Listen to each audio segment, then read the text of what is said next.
Hey, what's up, everyone? Welcome back to Elite Physique University. I'm John Gorman, your host. We got Jason Theobald back in the house. Jason, what's going on, man? How's your Thursday? You know what? It's actually been a little bit of a slower Thursday than usual, so that's not something to complain about. So No, man, no. Like you look upbeat. We were just talking before this. Like you're yeah, all bright-eyed and bushy-tailed, and yep, you and I have both had Thursdays where we get on to record, and we're just like fucking struggling. yeah. That is one But of it's those days. December. December kind of slows down a little bit. People skip check-ins. They'll do like every 2 weeks, so then your check-ins just aren't. And then January hits, and you're like, oh man, this is what I remember. Yep, Yep. this is the load. Yep, yep. Yeah, I do enjoy it slowing down a little bit. It's just fucking dark and nasty out, and Oh yeah. all that shit makes me tired. So, I'm going to crack one of these to get this kicked off the right way because Hell yeah. I've only had one today. So, all right. Nice. What's new with you this month, man? Anything new going on? Well, I mean, there's a few things we can talk about.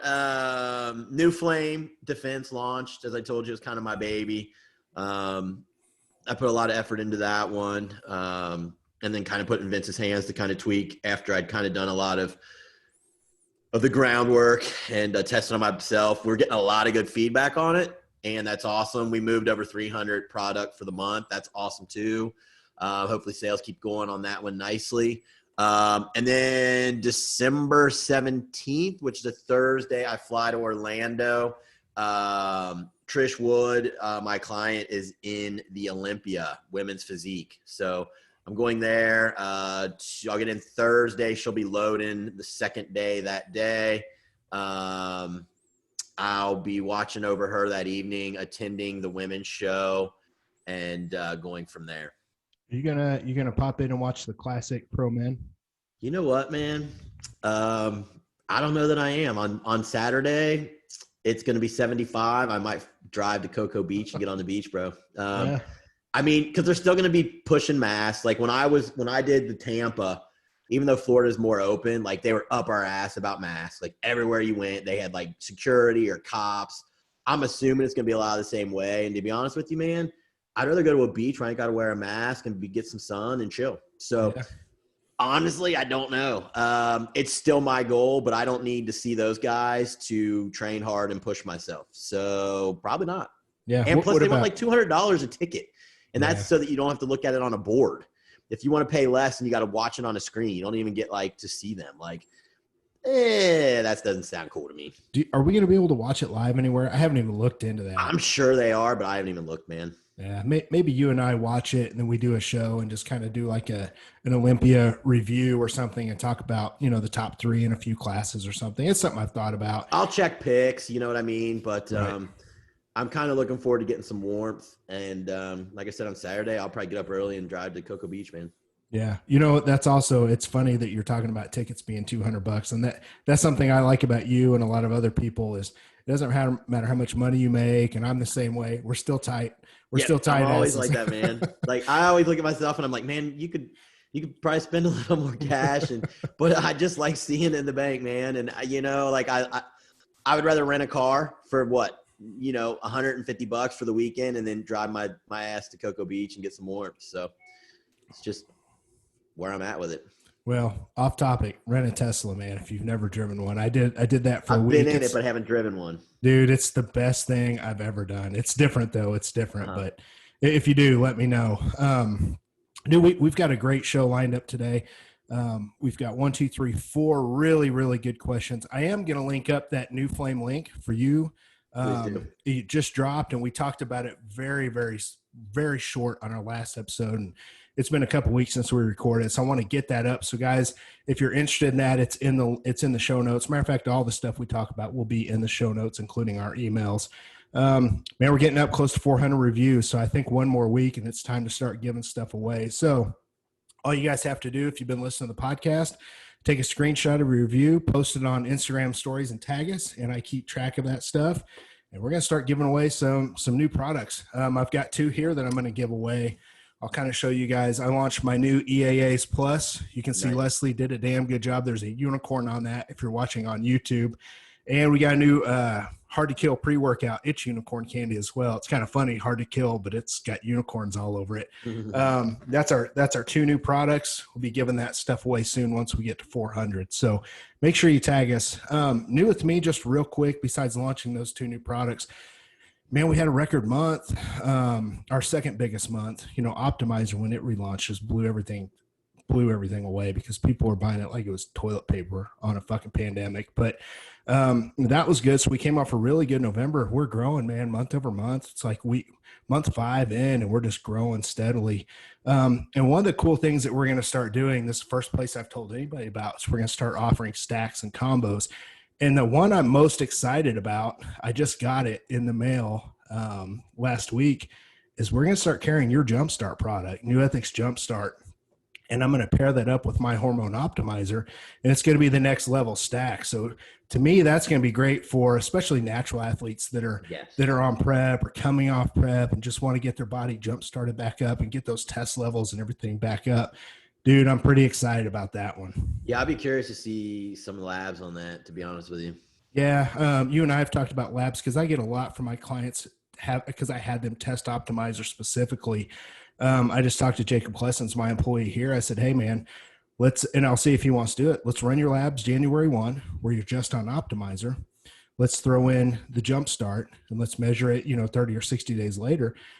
And let's see what the difference is. And I've got my other coaches that'll be willing to do it as well. So I've seen nothing but good stuff happen so far. So pretty excited to launch that. Yeah, that'll be really cool. It's a cool joint effort, We're joint effort on the podcast and then our supplement line. So it'll be interesting. Yeah. Helping people. That's the goal. So let's go ahead and jump into these questions. A lot of these have to do with blood work and labs and hormones. And we've got one that has to do with alcohol, which, we haven't talked about that much on the show. So I'm just going to go ahead and get right in.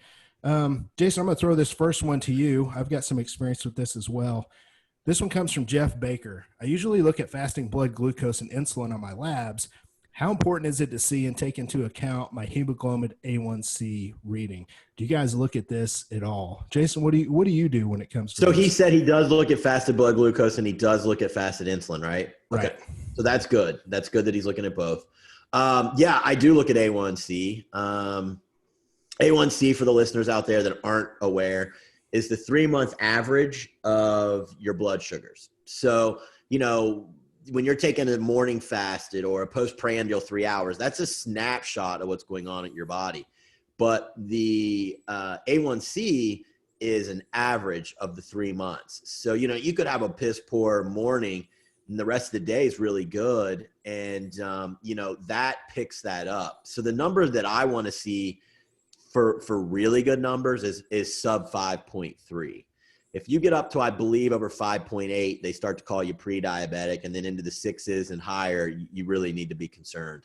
But yeah, I take it with every lab that I get for my people that have hormone issues or just someone that wants to know how they're doing. I get it. It's on that life extension panel that we've talked heavily about, the comprehensive weight loss panel on lifeextension.com. And I think it's a really important marker because, like I said, some of the other ones are just snapshots, and you could have dawn phenomenon, which is basically your blood sugars elevating really in the night because we really don't know why it happens. Cortisol, adrenaline, what else is going on? Glucagon causing the liver to dump. But in any way, you could be having dawn phenomenon and you take that and you're like, oh man, I'm at 110. But then postprandial and you don't really check, you're down to 80s after you've hydrated and you're eating.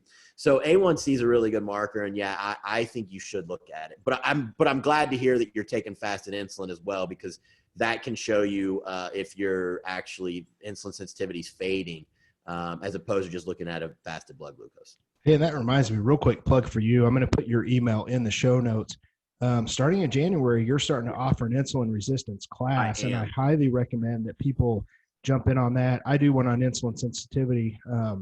You're probably one of the first people to kind of start doing this, especially with the glucometer.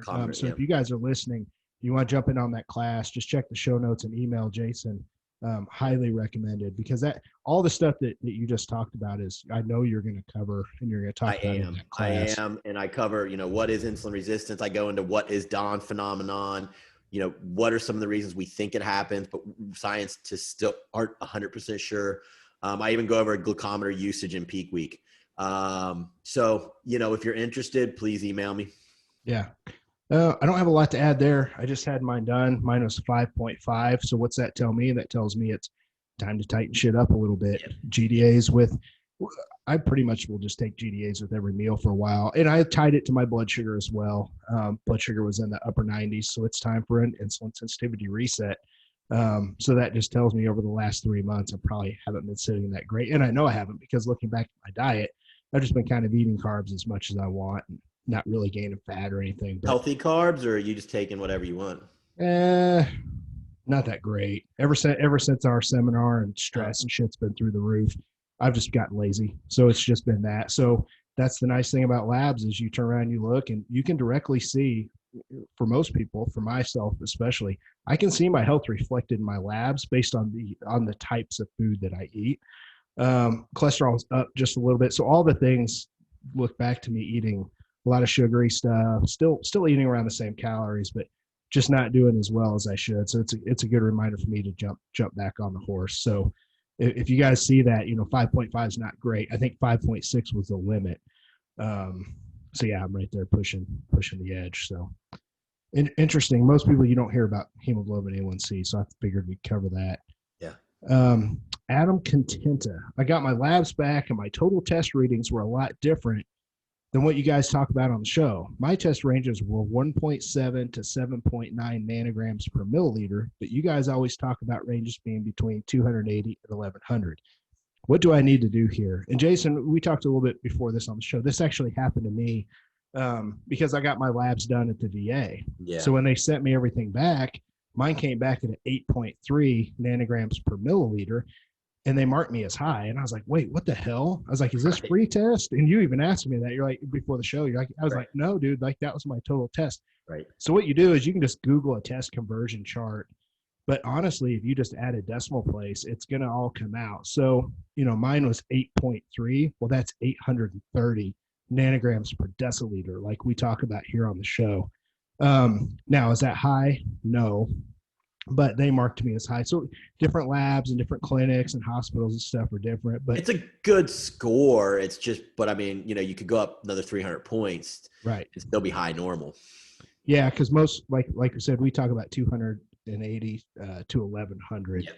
So if you're out there listening and you get your test ranges or anything else done, if you just Google it, look at those conversion charts, that kind of helps. Do you ever run into that, or is all your stuff pretty standard with that? You use that comprehensive I use panel. Life Extension, and they link up with LabCorp, and LabCorp, uses the 280 to 1100. So I haven't really had to run into it. But I'm always like, I always teach just to read your range. So I mean, if it would have said total, I would have figured it out that it was a different conversion. But I'm always kind of using LabQuest Quest Diagnostics or LabCorp. I'm going to go ahead and link that comprehensive weight loss panel up in the show notes for you guys. I've got that saved on my computer. I send it to my clients too. And we've done it here before, but if you guys are new listening and you want to take a look at that, go ahead and check out the show notes. It'll take you right to, it's like $204. It's really, really affordable. They bumped it. Oh, did they? Okay. $275 now. Still, that's good though. It's still a great price for what you're getting. You can't really beat it, other than if you can get your doctor to play ball and run every single one of those, and you get them under your insurance twice a year. But for my clients, when I have metabolic issues coupled with hormonal downregulation, I need them every 10 weeks. So I mean, right. Insurance isn't going to usually cover that. Yeah. And if you're trying to get all the right stuff piecemeal, I've seen it come up to $600, $700. Oh, 100%. Yeah. Private MD labs, they're up in that range now. Yeah. Okay, guys, I will put that there in the show notes. This one comes from Anonymous. What does someone need to know and do if they have low sex hormone binding globulin? Wouldn't that be a good thing? Jason, what are your thoughts on that? I know I work with a lot of natties. I've never seen a natural athlete, slabs, come back with low sex hormone binding globulin. Yep. You see it more in people that use PEDs, because steroids will drive it down. Here's the thing. If you read message boards, they're going to tell you low is fine, because what SHBG does is it binds to, hormones, testosterone, and its variations, and it moves them around the body so that they can be seated inside the androgen receptor. So, if you just kind of read a meathead board, they're going to say, oh yeah, a 6 is great. But when I have conversations with doctors at HRT clinics, they've explained to me that actually you kind of want it more middle of the road, because if you're too low, then you're not, you don't have enough SHBG to get optimized movement of the testosterone molecules or its variations around the body. If it's too high, then it's bogged down too, and it is binding too much, so you're not getting the benefit. You really kind of want it in the middle. And what you see in people that are natural, you will see it more high, and it does go up from being stressed, right? Too stressed. Like, if you just have acute stress, like we all have, you're fine. But the type of stress that I'm talking about, where you're training too much, not taking enough rest, all those things, you will see it high, and that's when they're not definitely getting the benefit. Vitamin D can actually lower it too. So, if someone's taking 10,000 IU's vitamin D for maybe some other reason, like right now I've got mine high because COVID's kind of running a little higher. That could bring mine down too low, and I need to watch that. But yeah, if you read a meathead board, they're going to tell you low is great because it binds to the testosterone molecule, and, you want that as low as you can. You really don't. 20 to 60 to 70 would be great. I think it goes up to 120. Once you get over 100, I'm putting someone on stinging nettles. I'm pulling back on their training. I'm de-stressing them. What you can do, the person that asked the question, 500 IUs of HCG daily for 30 days will help bump it back up. And then honestly, pulling back on your gear. If you use, go on to a cruise, 200 milligrams, and hit your HCG, and it will come back. It will come back up some for you. Yeah. Interesting topic. That's not something I've had to deal a lot with. It's always dropping it, which, that's definitely doable by addressing cortisol. And, if you guys really want to hear a deep dive on a lot of this stuff, go back and listen to episode 2 and 3, where we do a deep dive on cortisol and optimizing your testosterone levels. We talk a little bit about this in each one of those episodes, if you want to go back to the archives. And finally, we've got one more question, something we haven't talked a lot about on the show. Interested to get your take on this. Jessica Graham wants to know, do you guys allow clients to track alcohol? And if so, how do you do it? If not, please explain your reasonings why. I'll go ahead and start this one off here real quick.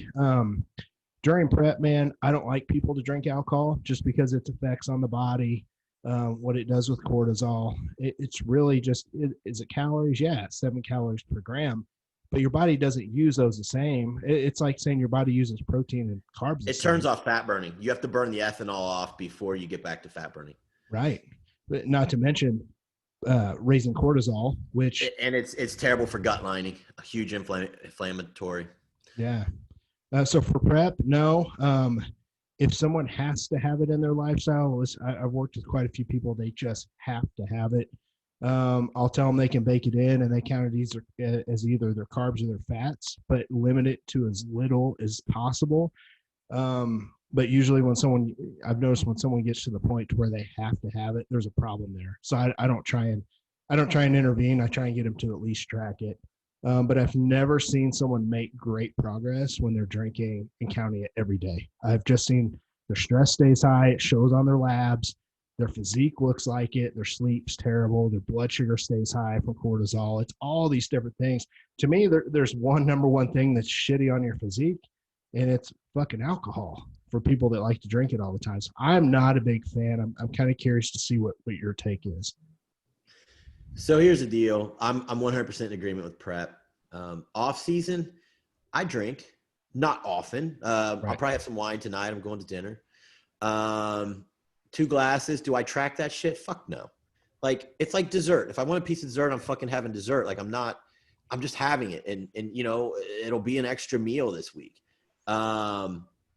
I've never gotten that tedious in my life. If I had to do that, I probably wouldn't still be bodybuilding. I don't know.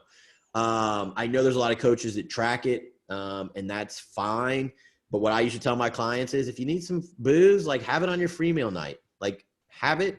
But you know what I'm going to do? I'm going to eat probably steak and sweet potato. And my dinner's going to be real clean. And so it all balances out. But just know it stops fat loss in its tracks. And it causes poor sleep. You don't get into REM or your deep sleep as well. So it does have a negative impact on the physique. Having a few drinks and getting sauced are completely different. Right. Some people need that relaxation, that GABA release. Alcohol releases GABA. That's why you chill out, you get more social, you're calmer. And I think having a glass of wine or two with your free meal that you've worked in per week, no problem. If you're getting, a bottle of wine a night and you're trying to track that, like John said, your physique's going to suck. Or it's not going to get any better. Like if you've built a really good base, you might be fine, but you're not going to get better. And you're certainly not going to be changing your body composition over time, which is really the goal if you're a true bodybuilder. Right. So that's my take on it. Yeah. And let's just be honest that for most people that are drinking a little bit more often than they should, it's not just the alcohol. It leads to the eating other shit off your plan. Like it just leads to a lot of other things that we all know happens as time kind of goes on. Now, during a ketogenic diet, we'll talk about that real quick. I still have the same feelings. But a lot of people think, hey, I can't drink on a ketogenic diet. You can. It just needs to be the hard liquors or the low or no carb alcohols. And I don't know the difference between all of them because I literally haven't drank since 2005. But it will convert to ketones a lot easier. So it does seem to be better if someone's on a ketogenic diet, but it still has the same effects on your body. It just converts over into ketones easier. So that is one thing I did want to point out. I know a lot of people like vodka and stuff like that if they want to have that during keto in a pinch, but still not a fan of it, man. Man, great episode. How's the rest of your month look? Are you pretty busy with clients, or is things slowing down for you? So I've been steady. I haven't had much drop off. 2 weeks ago, I signed about 10 new people. That was really cool to see because November and December are usually very slow for me, but I've had some inquiries. Probably about 6 or 8. Looks like few are going to come on for contest prep starting the new year. But it's been pretty slow. My January and February, I know that, I've got probably some seminars coming up. I'm looking to still speak, even though COVID's going on. I know you and I have talked about things. Yeah. I'm taking a trip to Naples to see a buddy to get some more warmth. So, I got some things coming up. But yeah, it's just been kind of a slower month right now. But New Ethics is great. We had a record month for November. We keep having them, so it's great. That things are going well there. Scooby's just kind of steady right now. What about you? So if someone wants to get a hold of you, now is the month. This is the month. Now's the month. Yeah, like I'm taking new clients for prep. I'm taking new clients for metabolic compensation issues with hormonal issues. I'm open. I've got it all open. Yeah, I'm the same way. This is usually a little slower month for me. Last month was big, just in all the businesses. But if you're interested in working with me, definitely get a hold of me now.